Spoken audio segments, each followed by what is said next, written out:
Hoje nós vamos falar da obsessão do dia a dia com o encarnado. Então nós estamos encarnados e no nosso dia a dia nós temos várias coisas que nos causam obsessão ou nós causamos obsessões. Por que nós sofremos obsessões? Bem, a primeira coisa que nós temos que pôr em ideia, entender isso, é que a obsessão ela é causada pelo nosso pensamento repetitivo. Então, todas as vezes que nós super repetir alguma coisa, nós vamos tendo um pensamento obsessivo ou ruminante, como diz na psiquiatria. Então, o que é um pensamento obsessivo? Quando nós insistimos numa única coisa o tempo inteiro. Não importa as coisas que acontecem em torno de nós ficamos naquele pensamento. É bastante comum a gente entender o pensamento obsessivo. Quem aqui nunca se apaixonou? Então, a paixão é um pensamento obsessivo. Tanto é que nós falamos dentro da psicologia, dentro da psicanálise, que ela é um estado parcial de demência. Por quê? Porque o sistema límbico toma conta do sistema racional, que é o neocórtex, e nós só conseguimos pensar naquela pessoa. E não importa o que a outra pessoa nos diz, e vamos supor que nós nos apaixonamos por uma pessoa que não deveríamos nos apaixonar por aquela pessoa. Todo mundo diz pra gente que aquela pessoa não tem as virtudes que nós estamos enxergando, mas nós não aceitamos isto.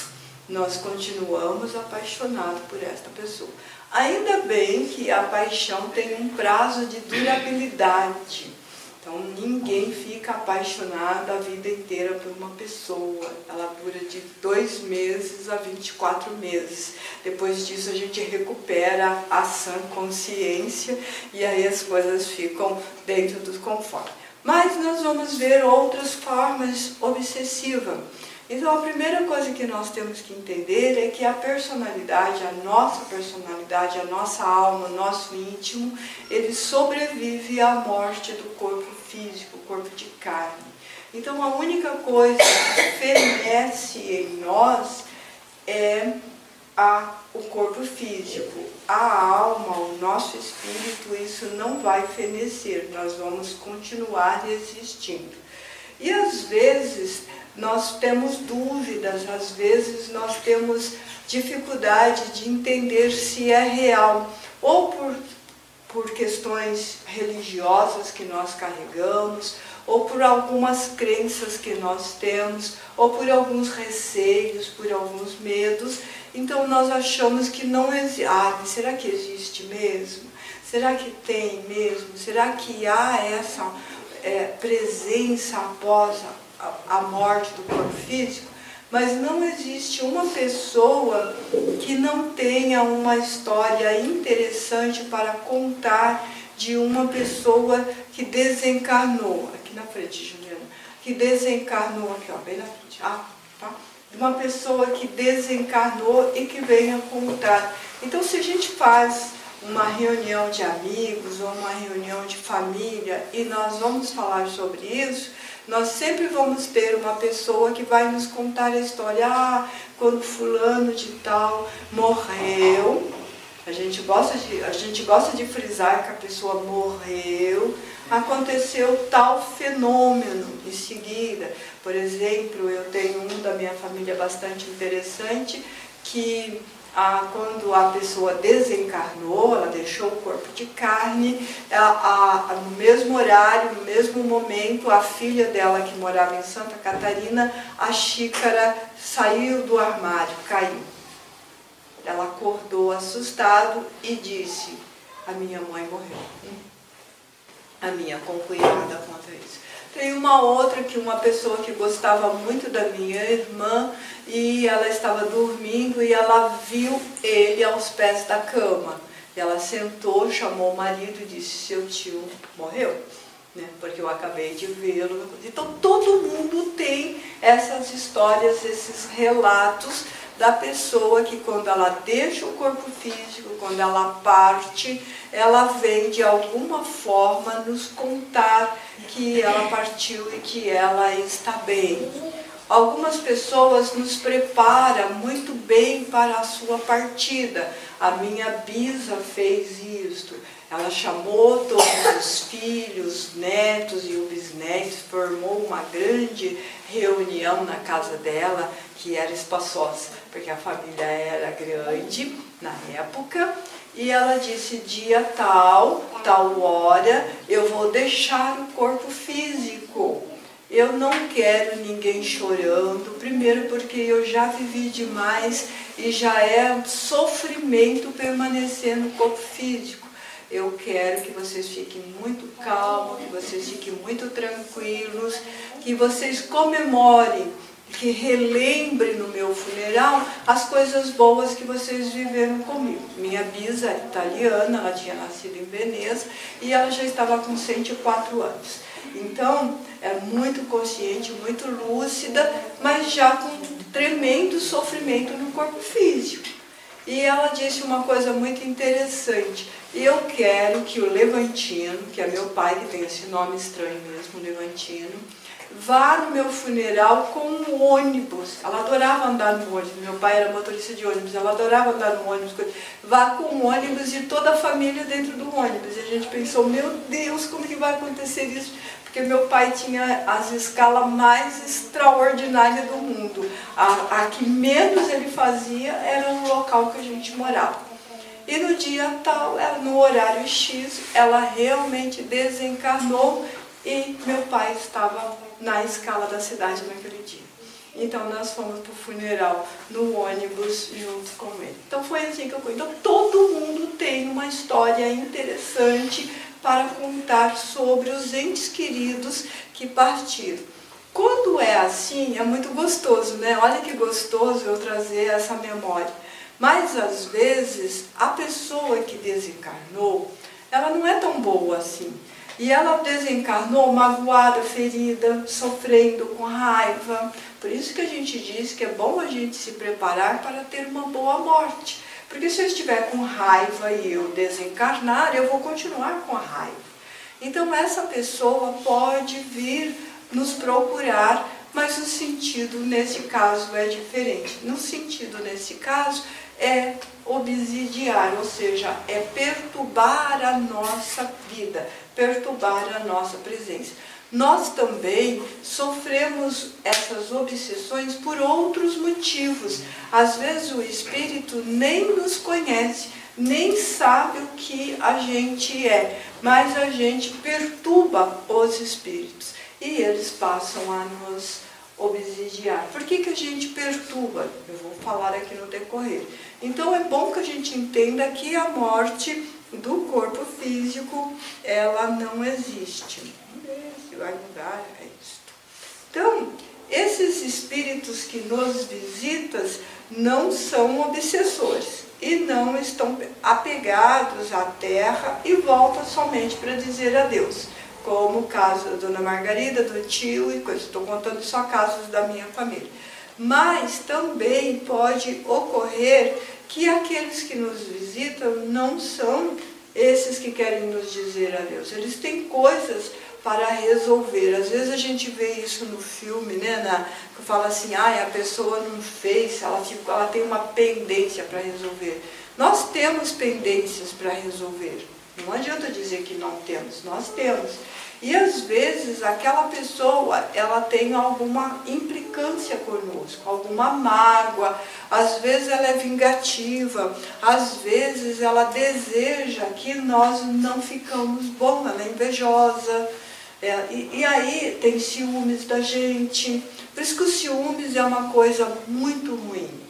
As pessoas acham que ciúmes é uma coisa boa. Eu tenho ciúmes do meu marido. A pessoa fala isso com a boca cheia, acha que isso é uma coisa boa. Isso não é uma coisa boa, isso é uma coisa ruim. Porque o ciúmes, em primeiro lugar, é porque você não confia na pessoa, por isso que você ciúma. Você está com ciúmes porque você não confia. Você acha que a pessoa vai sair e vai te trair, vai te enganar, vai abusar da sua vontade, vai abusar da sua personalidade. Portanto, essa pessoa não confia em você. E a segunda coisa é que essa pessoa não tem um pingo de respeito por você. Porque a pessoa está dizendo assim, eu te amo, mas eu tenho ciúmes de você, eu não confio e não te respeito. Que amor é esse? Isso não é amor. Então, quando a pessoa desencarna, ela vem obsidiar, ela vem perturbar, ela vem vigiar, ela vem continuar a cobrar esse tipo de coisa.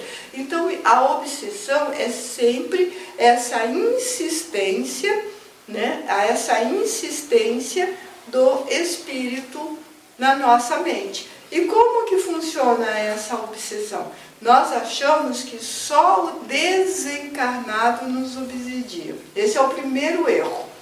Não é só o desencarnado que nos obsidia. Nós, encarnados, também obsidiamos o desencarnado. Quando um ente querido nosso parte, e aí a gente fica, poxa, mas eu queria tanto que você estivesse comigo, eu não compreendo, eu não aceito, Deus não deveria ter feito isso. Nós estamos obsidiando. Os nossos pensamentos vão alcançar essa pessoa. Quando meu filho desencarnou, a minha primeira preocupação e a preocupação da minha filha foi que a gente não obsidiasse ele, porque ele era muito jovem, 28 anos, então a gente não queria de forma alguma que ele fosse obsidiado. Então, quando as pessoas perguntavam, e fulano, ai, nossa, eu acho que vocês estão sofrendo muito. Estamos. Ai, mas não, por favor, nós vamos perturbar o transe que ele precisa fazer agora. Vamos mudar de assunto. Ele precisa de um tempo. Ele desencarnou por uma doença muito delicada, então ele precisa de um tempo para se recuperar. E eu não posso fazer isso, nós não podemos fazer isso, eu não vou permitir que outras pessoas façam isso. Então, os nossos entes queridos, nosso pai, a nossa coisa, nós temos que ter a consciência de que eles precisam de um tempo. Tem uma frase que eu gosto muito, que diz assim, que a morte é fácil. A morte é muito fácil, né? É só você abrir e fechar a porta. Mas você se recuperar, você se refazer, você se readaptar num outro mundo, onde você está aí, nós nos readaptarmos, não é fácil. É um processo difícil e aí a gente tem que fazer o esforço. Nós é que temos que fazer o esforço de não perturbá-los, da mesma maneira que eles vão fazer o esforço de não nos perturbá-los. Mas se nós ficarmos enviando os nossos pensamentos, nós vamos perturbá-los. E isso me faz lembrar essa mesma Bisa que eu falei para vocês, que uma vez eu estava num processo de doença muito sério, muito complicado, era 2 horas da manhã, eu acho que vocês conhecem, tinha uma porta que se fazia antigamente, que a gente abria um vidro e ficava as grades, e as grades tinham uns arabescos assim, pareciam umas coisinhas assim. Eu estava com tanta dor que eu tinha passado os braços naquelas gradezinhas e tinha de pendurar os meus pés, para o esforço do braço eu não aguentar tantas dores das pernas. Eu tenho uma forma reumática muito dolorida, tá, gente? Então eu estava ali naquela posição para controlar uma outra dor para controlar uma dor, compensação de dor. E eu estava assim, e ela chegou, ela veio da rua e disse para mim assim, minha neta, descanse. Colocou a mão na minha fronte, senti o alívio da dor na hora, eu desci dali, deitei, dormi, foi o melhor sono que eu já tive em toda a minha vida. Apaguei, desliguei. Então eles vêm e nos ajudam também. Por quê? Porque você dá o tempo para eles fazerem isso. Nesse caso, eu a vi, mas quem não tem evidência pode acontecer deles virem nos socorrer sem a gente perceber do mesmo jeito, tá? Não é porque você vê, só acontece com quem vê. Quem não vê também vai sentir esse apoio e esse socorro. Agora, os obsessores, Por que é obsessor? Um pensamento insistente e repetitivo em cima da gente. Da mesma maneira que a gente tem um pensamento insistente e repetitivo em cima deles. E nós também podemos passar pela desobsessão através do quê? Não só de desencarnado para encarnado e encarnado para desencarnado, mas de encarnado para encarnado. Nós também podemos carregar essa obsessão, nós também podemos obsidiar o encarnado. A obsessão de encarnado para encarnado, a mais comum, a mais simples é marido e mulher. É a mais simples e a mais comum. Desculpa, mas marido e mulher obsidiam mesmo um ao outro. Por quê? Onde que você vai? Por que você chegou agora? Onde que você estava? Por que você não me avisou? São tudo pensamentos repetitivos que a gente faz sobre a outra pessoa. E é isso, se for muito insistente, se isso parte para uma briga, vira um processo obsessivo. Vira um processo obsessivo. Então, é muito comum. Depois a gente tem os processos obsessivos no que a gente chama de amor doentio, que a pessoa tem um relacionamento com a outra pessoa, seja real esse relacionamento, ou seja dentro da eromatomia, que é você acha que a pessoa, isso é o quê? A pessoa ama uma pessoa de uma forma enganosa, de uma forma errada, mas a outra pessoa não sabe. Ela namora a outra pessoa, ela vive com a outra pessoa, mas a outra pessoa não sabe, é só na cabeça dela. Então ela persegue, ela faz escândalo, ela vai na porta do trabalho, ela vai na porta da casa, ela faz um auê, mas é só na cabeça dela que existe aquele romance. Então, e é de encarnado para encarnado. A gente chama isso de amor doentio porque a pessoa realmente está doente. Ela sofre um transtorno que precisa de ajuda. A obsessão, ela pode ocorrer em qualquer faixa de idade. A gente engana achando que a obsessão ocorre só em adultos. A obsessão ocorre também em criança porque nós só estamos crianças. A nossa criança, ela só está criança porque ela está no seu processo de crescimento da oportunidade da encarnação. Ela não é um espírito que foi criado naquele momento. Ela é um espírito antigo tanto quanto nós. Então ela traz, lembra da oração? Ela traz expiações, traz provas de outras vidas. Então, pode ocorrer ali com a criança, sim, a criança pode sim ser obsidiada e é bastante comum, bem mais comum do que se possa imaginar. E hoje ainda tem coisa. E também tem um tipo de obsessão que ocorre, quando a pessoa ela não entende muito bem como é que funciona a espiritualidade. Então ela tem assim, então Sônia, existe os espíritos amigos em torno de nós, e esses espíritos amigos, eles vão conduzir a nossa vida. Então, você acorda de manhã e você faz o seguinte tipo, amigo, já acordei, estou pronto, o que é que eu tenho que fazer agora? Ou então é assim, eu vou em tal lugar, cuide para que eu não seja ferido, não seja perseguido. Aí você chega no carro, pega o carro, sai, pega o celular e vai, dirigindo com uma mão e a outra mão olhando o celular. Não presta atenção nos sinais. E aí eu falo assim, mas eu orei para o meu amigo que sofre um acidente, eu orei para o meu amigo e não aconteceu nada, não fui protegido. Onde é que estava meu amigo? Meu filho de Deus. A espiritualidade não vai viver a nossa vida, eles não podem fazer isto, eles não vão interferir nesse aspecto. Quem interfere na nossa vida é quem quer o nosso mal, quer que a gente caia, quer que a gente quebre. Então os espíritos amigos não estão ao nosso lado para viver a nossa experiência encarnatória. É nós que temos que viver, eles já viveram a experiência encarnatória deles, eles inspiram. Eles te ajudam na maneira de dizer assim, olha, tenha confiança, tenha esperança, não faça isso, você vai se arrepender se você fizer isso quando a gente quer fazer alguma coisa errada.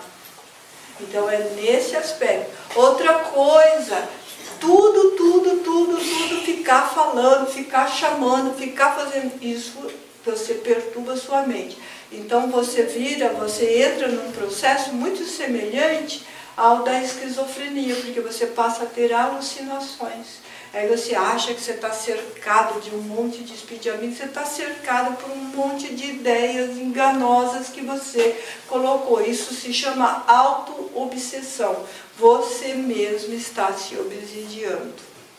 É extremamente comum, tá? Eu costumo brincar que muito mais de 50% dos encarnados sofrem de auto-obsessão.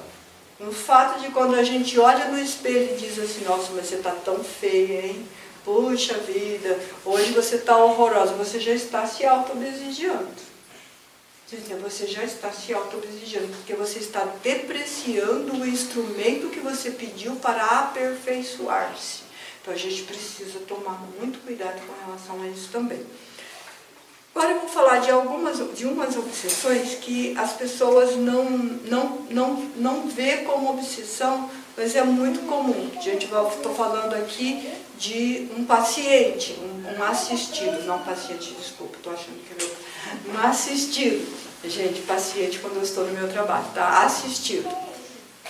É um homem adulto que lutava contra a vontade incontrolável de comer. Consequentemente, estava obeso e com vários problemas de saúde.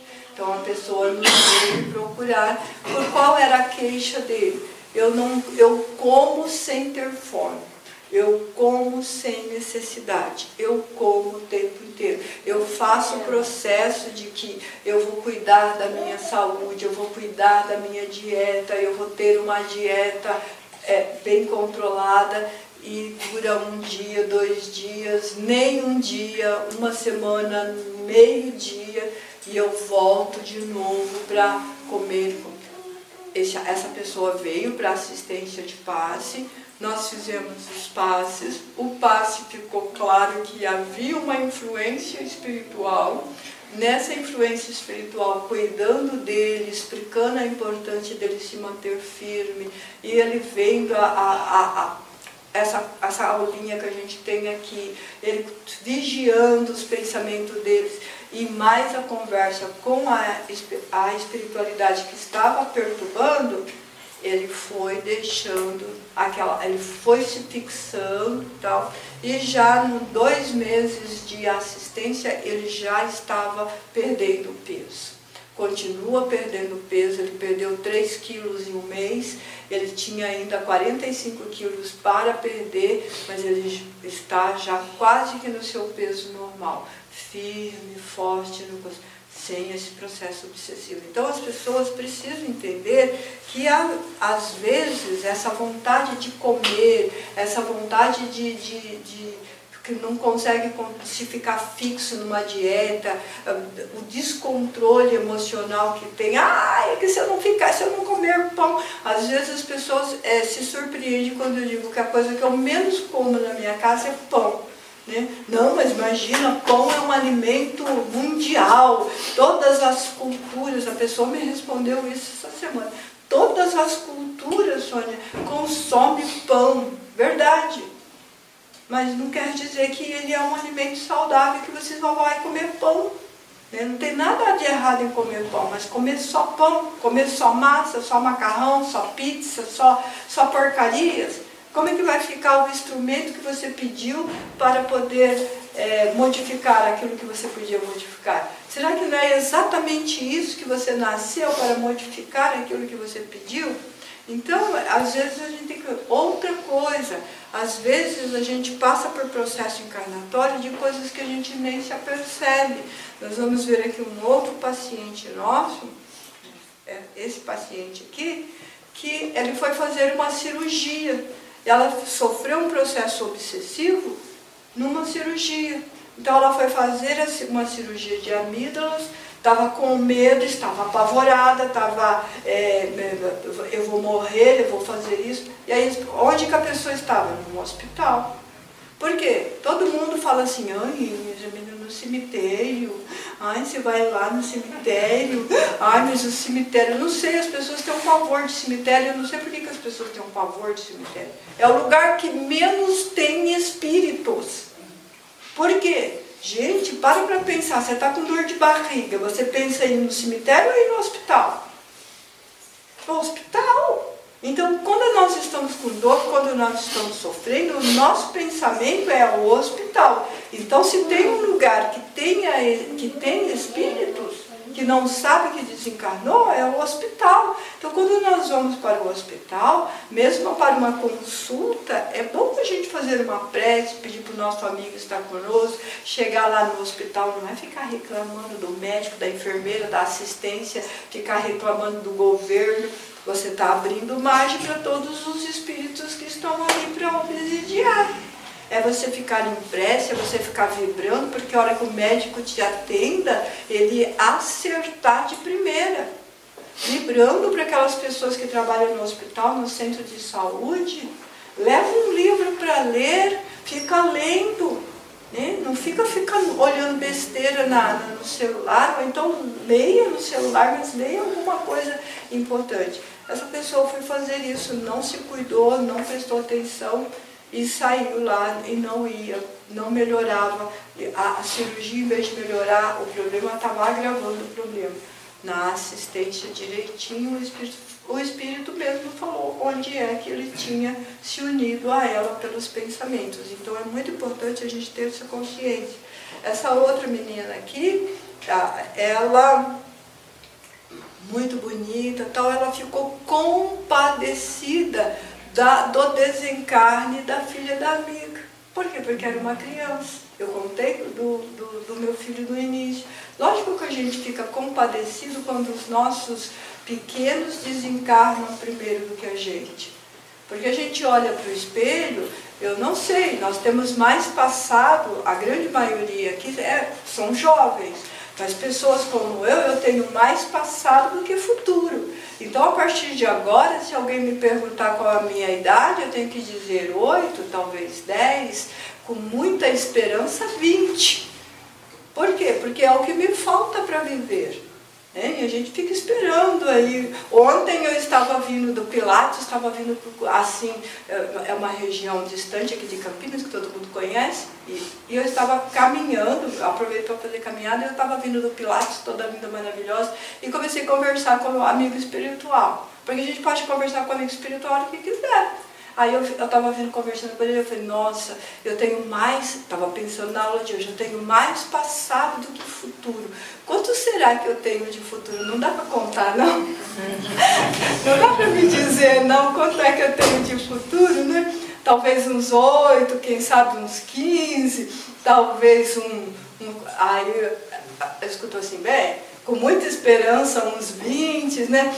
Aí Divine, você está querendo muito mais de 20, por isso que você está aí nessa conversinha, né? Vamos parar, vamos mudar de assunto, né? Vamos falar de outra coisa. Então é isso.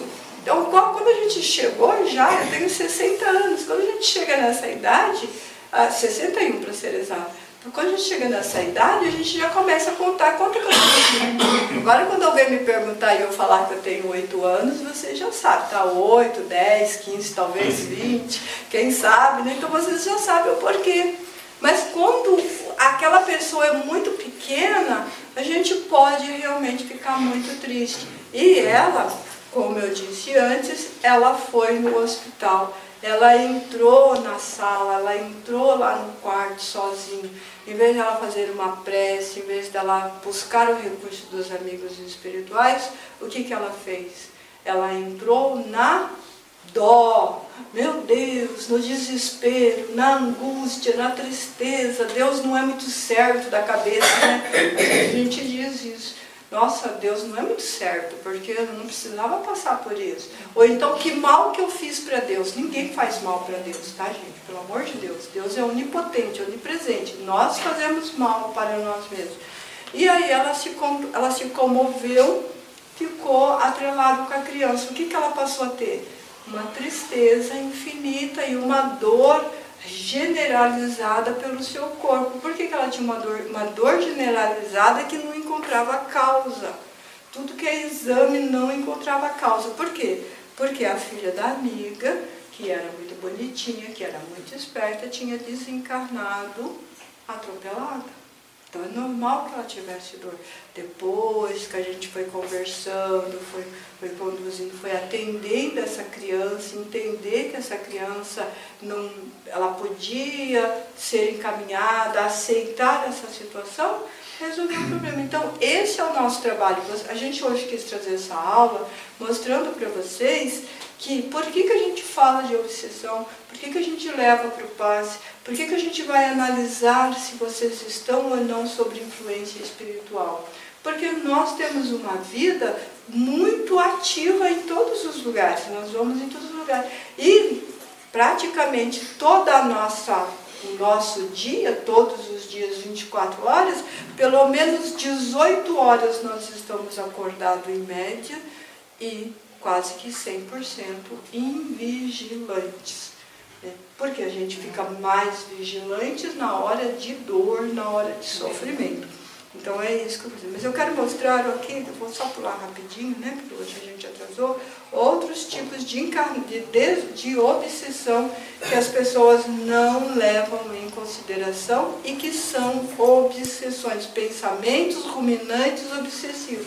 Cigarro, drogas, álcool, ciúmes, maconha, raiva, né? A maconha a gente podia trocar por cannabis, mas é o que o pessoal mais conhece mesmo, é maconha. Mas raiva, ódio, todas essas coisas causam obsessões. E todas essas coisas nós consideramos, em primeiro lugar, a auto-obsessão e depois a aproximação de espíritos pela nossa auto-obsessão. Então, e é muito, muito drástico, porque o álcool ele vai danificar o seu corpo, as drogas, idem, os ciúmes danifica a alma, a raiva e o ódio danifica a alma. Só que a raiva e o ódio e os ciúmes também danificam o corpo. A gente vai trazer aqui ainda uma aula onde a gente fala o que pode acontecer com o nosso corpo físico se nós alimentarmos insistentemente os ciúmes, a raiva e o ódio. Aí, ó, cansaço inexplicáveis pode ser sinais, tá? Cansaços inexplicáveis, angústias, obesidade, gula, bulimia, anorexia, agorafobia, paralisia do sono. Todos esses podem ser sinais de processos obsessivos que a gente vai, por isso que a gente fala, conversa conosco quando sente alguma coisa, quando está ansioso e não sabe a causa, quando está deprimido e não sabe a causa, quando está sofrendo e não sabe a causa, quando você tem uma angústia e não sabe a causa, quando você fica muito triste e não sabe a causa, quando você desconfia de Deus e do mundo, não confia nem na própria roupa, não sabe a causa. Todas essas coisas a gente pede para conversar conosco, por ver se nós estamos com alguns sintomas de obsessivos. E a nossa vida acontece muitas coisas que nos levam a processos obsessivos. E nós somos obsessores também. Então, quando nós nos auto-obsidiamos, nós estamos sendo obsessores de nós mesmos. Quando nós obsidiamos os outros, nós estamos sendo obsessores do outro. E os desencarnados, idem, não significa que desencarnou que a pessoa mudou de vida. Não existe salto de qualidade. A pessoa tem um processo negativo, desencarna, ela continua negativa. Ela não vai virar santo, não vai virar anjo. Entende? Então isso é muito importante. Certo? Vamos nos prepararmos então para nosso passe. Queridos amigos, neste momento em que nós aprendemos um pouco mais sobre obsessões, permita, Senhor, que toda a sua luz, que toda a sua paz, que todo o seu equilíbrio possa nos revestir a alma, que nós possamos refletir sobre o hoje, para que possamos assim vigiar um pouco mais os nossos pensamentos, ficando mais atento às nossas atitudes. E que possamos, Mestre, recorrer mais aos nossos amigos espirituais, pedindo a inspiração por um bom proceder, pedindo a paz, a harmonia, para que nós possamos assim vencer as nossas dificuldades com sabedoria, com alegria, com esperança, com confiança e com perseverança. Nós te agradecemos infinitamente.